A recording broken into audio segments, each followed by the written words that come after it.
acho que o Márcio falou bem, é bem isso mesmo, e já deu uma integrada em relação à representação da sombra, mas eu vou falar um pouquinho, assim, em relação ao arquétipo sombra. O que é a sombra na visão mais da terapia mesmo, da psicanálise? E é interessante porque ele vive dentro da gente como um sentimento reprimido. Então, ele não é só um sentimento reprimido, ele é um instinto hereditário. E quando a gente pensa em psicoterapia reencarnacionista, não é só hereditário, é transpassado de vidas e vidas, né? E, além disso, ele se manifesta através de sentimentos que são negativos, e a gente reconhece isso. Todo mundo sabe o que tem de negativo dentro de si, mas é muito difícil a gente reconhecer. Aí entra a luta, porque eu, eu imagino a mente, imagino não, a sombra, ela está no submundo da psique. O que significa isso? É um porão que a gente sabe que está lá, tá um instinto mais animal, tá a violência, tá a raiva, tá o ódio, tá o orgulho, tá o egoísmo, e a gente tem dificuldade de, devido ao próprio orgulho, reconhecer que eu tenho aquela sombra.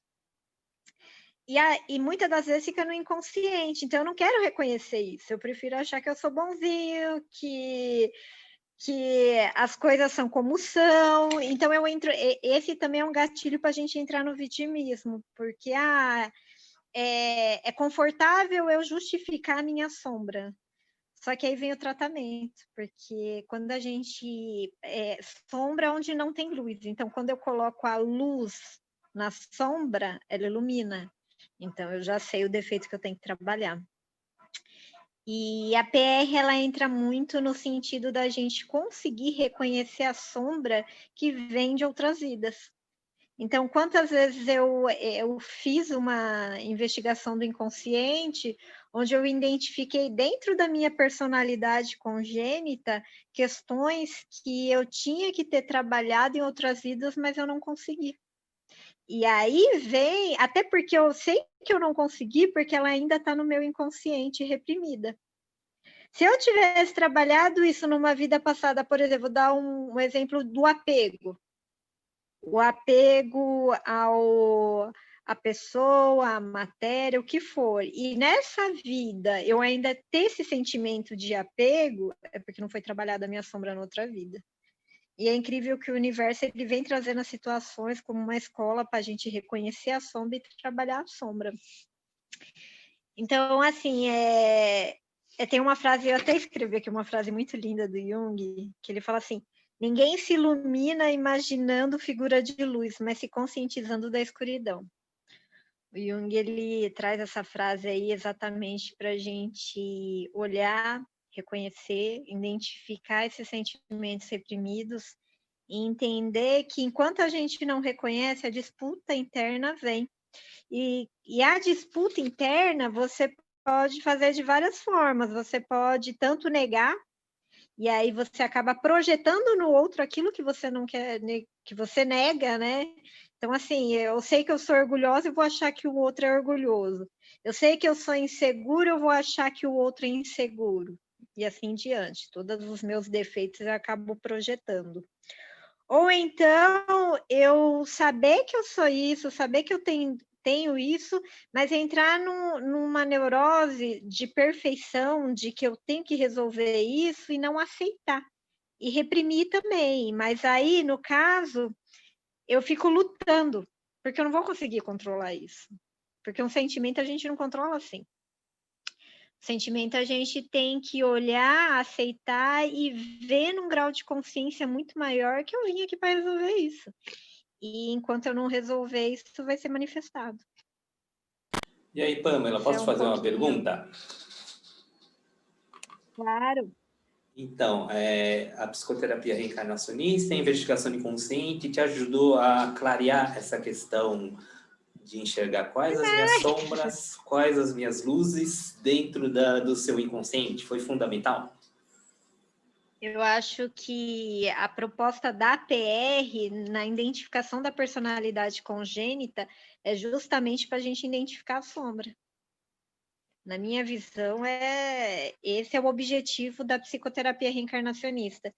Então, quando a gente fala de sombra, o que eu vi nas minhas investigações, que muitas vezes eu não quero aceitar, porque às vezes eu não quero aceitar que nem sou eu que estou passando por aquele processo, mas a mensagem é ali que vem para eu trabalhar.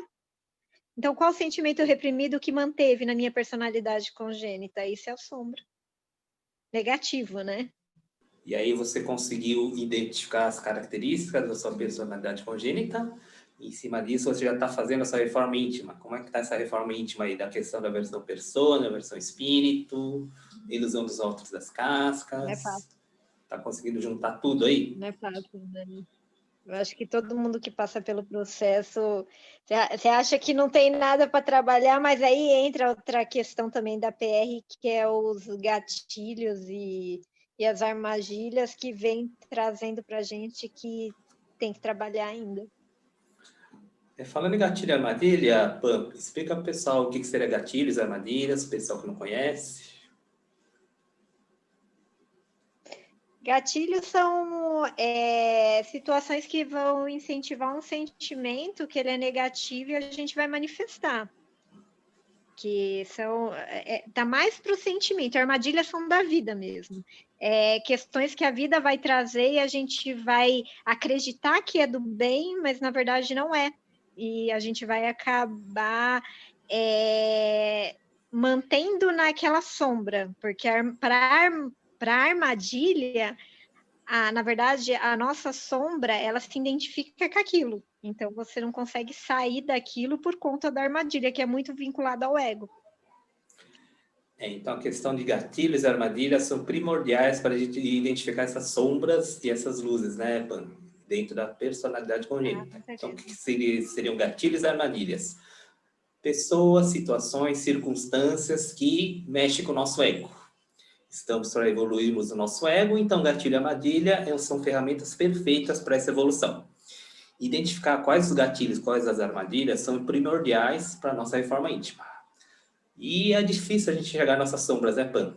Ver que a gente é orgulhoso, ver que a gente é teimoso, ver que a gente é inseguro. Não é fácil identificar isso não, mas faz parte do processo da reforma íntima. Ciumento, que mais? Apegado, né? Então, é importante identificar. Obrigado. Identificar uma coisa, acolher a outra, né? Totalmente diferente. Então, primeiro identifica. Só o fato de identificar já é uma grande coisa.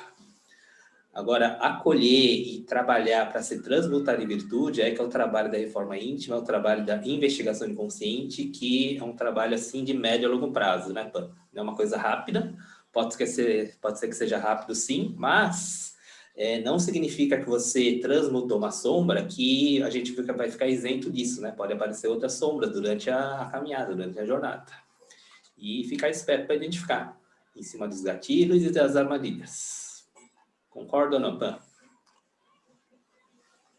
Concordo, até porque, às vezes, na vida diária, a gente vai pegar em situações que você vai ter um sentimento ruim, e aí você, em vez de você se julgar, se criticar e entrar na sombra, você entra num nível de consciência de falar, ó, ela aí. Ela veio, ela tá aí, ela tá se manifestando. Mas aí na visão de uma evolução de consciência, você consegue identificar aquilo. É para o meu aprendizado, é algo que eu tenho que libertar. Eu não entro no ego, eu não entro na sombra dela. Entender que é algo que a gente tem que trabalhar, mas não se cobrando no sentido de que aquilo tem que ser de outro jeito, simplesmente aceitando. Eu acho que quando a gente começa a aceitar que a gente tem aquele defeito e que tudo bem, tá ali, mas eu tenho que melhorar isso, não no sentido de se punir ou de tentar lutar contra aquilo, a coisa começa a andar. E que entra o acolhimento da sombra, né? Aceitar que a gente tem essa sombra, essa inferioridade, essa coisa feia, entre aspas, né? E trabalhar, né, para que a gente melhore cada dia mais. Isso é evolução de ego, a gente se tornar uma pessoa melhor a cada dia. O que mais, Pam? O pessoal já pode fazer perguntas? Ou tem mais alguma coisa a dizer aí? Precisa ficar esperta, né, Márcio? Sim. Então, Vilma, você viu alguma coisa feia em você aí, alguma inferioridade, não vai fugir dela não, tá? Acolhe ela, identifica, acolhe. Trata ela com Eu vi um carinho turbilhão, e transmuta, tá? eu vi um turbilhão aqui, sabe? É simples, mas não é fácil, né, Vilma? Você sabe.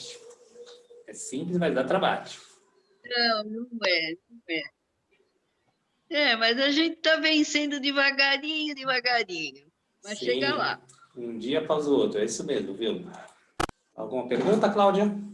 Pergunta assim, Márcio.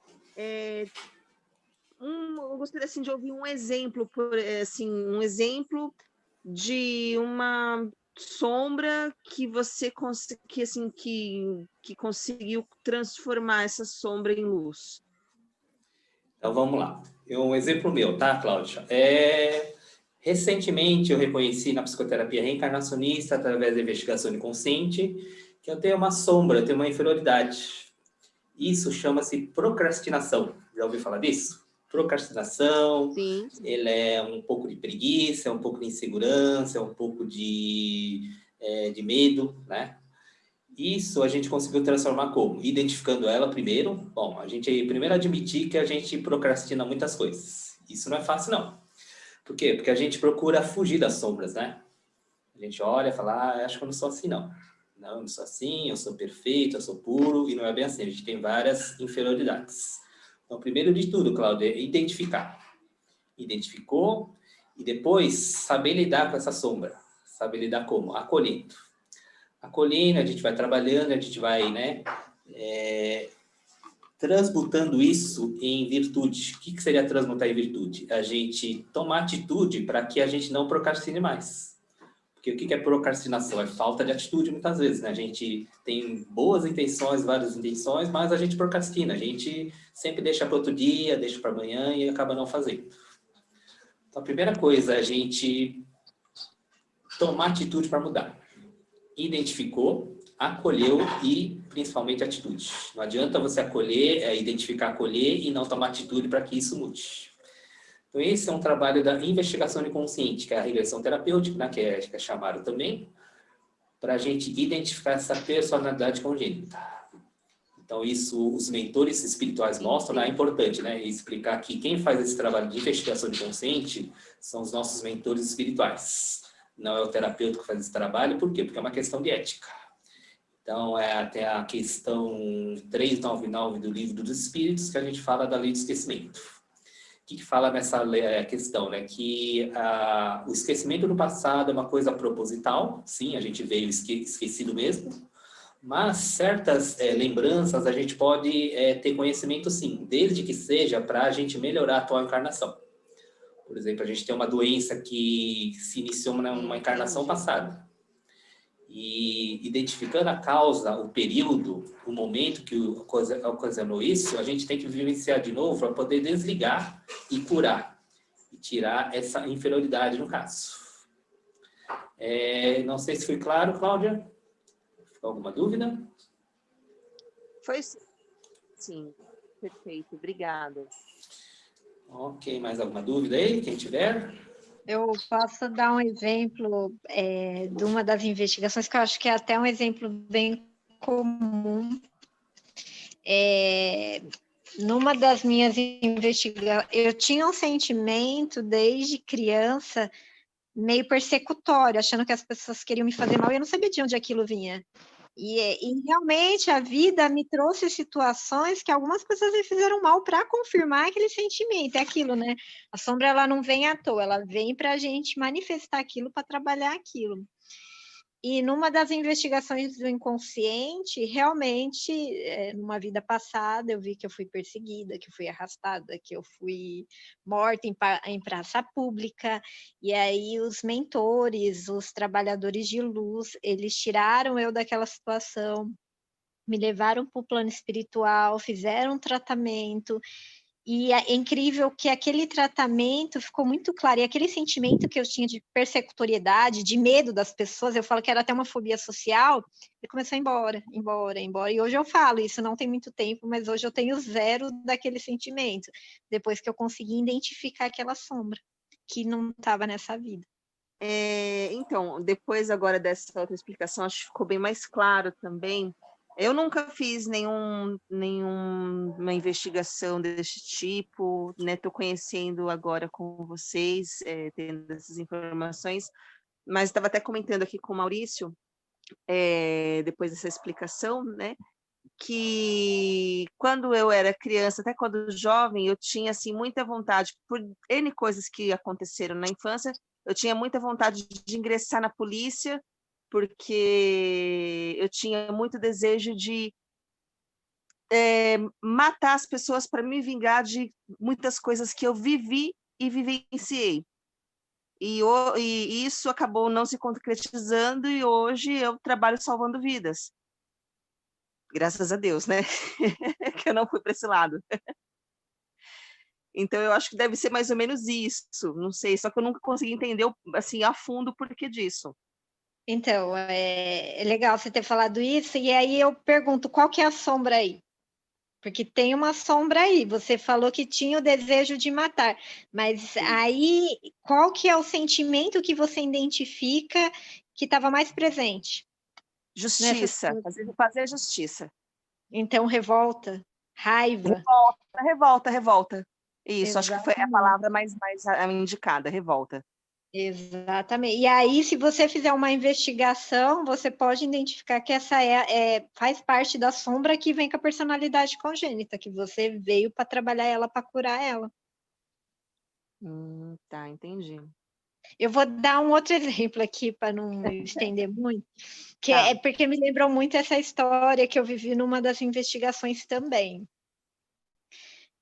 Eu era um homem e essa investigação eles me mostraram já numa cadeia no século XVIII ou XVII, não sei, onde eu sentia um sentimento muito grande de injustiça e de raiva, vingança, revolta, porque eu estava lá não era certo eu estar lá e eu sentia aquilo. E eu morri ali, naquela prisão, ninguém me ajudou, e aquele sentimento eu consegui identificar nessa vida, que eu tinha uma revolta, uma raiva que eu não entendia de onde vinha. Só que já não era tão forte, porque eu já tinha trabalhado algumas questões. Mas logo quando eu vi aquela situação, detalhe, é uma coisa bem importante e interessante na PR, na investigação do inconsciente, porque eles me tiraram daquela situação, me levaram para o plano espiritual, fizeram um tratamento, eles trabalham, pelo menos na maior parte das investigações que eu fiz, foi cromoterapia, foi terapia de passe, e aí depois que eu visualizei aquela situação, aquele filme, aquilo foi embora. Então, realmente, ali tinha outra sombra que eu não identificava, porque nessa vida não tinha de onde surgir, mas que trazia de uma vida passada. Então, Cláudia, você viu aí no relato da Pamela que na investigação do inconsciente você pode ir até o plano espiritual. Uma coisa que teoricamente é impossível, você está encarnado, como é que a gente está encarnado e vai até o plano espiritual, né? Teoricamente é só quando você desencarna que vai para lá, né? Mas através da investigação inconsciente, se for por merecimento, necessidade, finalidade, o seu mentor te leva até o plano espiritual, até o nosso lar, né? Como naquele filme, para você receber um tratamento energético, um tratamento de passe, de cromoterapia, de reiki, para poder voltar depois curado de certas tendências que você tinha, que o mentor viu por necessidade você fazer um tratamento lá no plano espiritual. Nosso privilégio. Então, se você for passar por uma investigação, assim, é uma coisa que não dá para descrever, Cláudia. Você ir até o plano espiritual é uma coisa maravilhosa. A gente não tem vontade de voltar. É tão maravilhoso que, mesmo. sabe, a gente quer ficar. Mas, como a gente tem missão cumprida ainda, a gente tem que voltar. E aí a gente fala que dentro da investigação inconsciente temos o ponto ótimo. O que é o ponto ótimo? Você estar bem, em paz de espírito, a ponto de poder estar voltando no processo. Você não pode voltar ruim, nem com nenhum sintoma, com nenhum resquício. Por quê? Porque isso pode permanecer por dias, semanas, meses. É importante você voltar bem sintonizada. E é interessante quando a gente para analisar essas questões de vidas passadas e dessa vida, porque assim, quando a gente vê a sombra nessa vida, a gente não entende a causa, mas a gente sabe que o sentimento está lá reprimido. Quando você vai para a PR, você consegue identificar a causa e aquilo parece que a cura acelera muito rápido, porque eles curam a gente durante esse processo. É a identificação própria da origem da sombra. Eu acho que é o diferencial de outras terapias. Eu queria fazer uma pergunta para a Pâmela, porque, não sei se eu assim, devo estar enganada, né? Que essa carga de sombras que a gente traz não seria só dessa última reencarnação, né? Por exemplo, é todo um histórico do próprio espírito, não é isso? Que vem trazendo de várias reencarnações, não é assim que se entende o trabalho que está sendo feito? É isso aí. É isso aí. Você vai ver que por isso que a PRV para trazer uma consciência maior mesmo, porque a gente vem passado por encarnações repetindo os mesmos erros, sendo escravo, eu falo escravo da sombra, porque é uma tortura, leva a depressão, leva a doença psiquiátrica mesmo, e não conseguir identificar a causa, mas são várias encarnações que a gente traz isso na personalidade, por isso que fala que é personalidade congênita, porque a gente traz isso intrinsecamente, mesmo não reconhecendo de outras vidas. E não precisa ser a última vida. Às vezes a gente passa não sei quantas vidas sentindo aquilo. É acumulativo. É acumulativo. Mas é interessante que quando o sentimento é muito forte nessa vida, por exemplo, eu tenho uma carência muito grande, essa carência não vem dessa vida. E esse não é o motivo. Ou então eu tenho uma raiva muito grande, um ódio muito grande, pode ter certeza que tem questões aí de vidas passadas. Obrigada, Pamela. Imagina.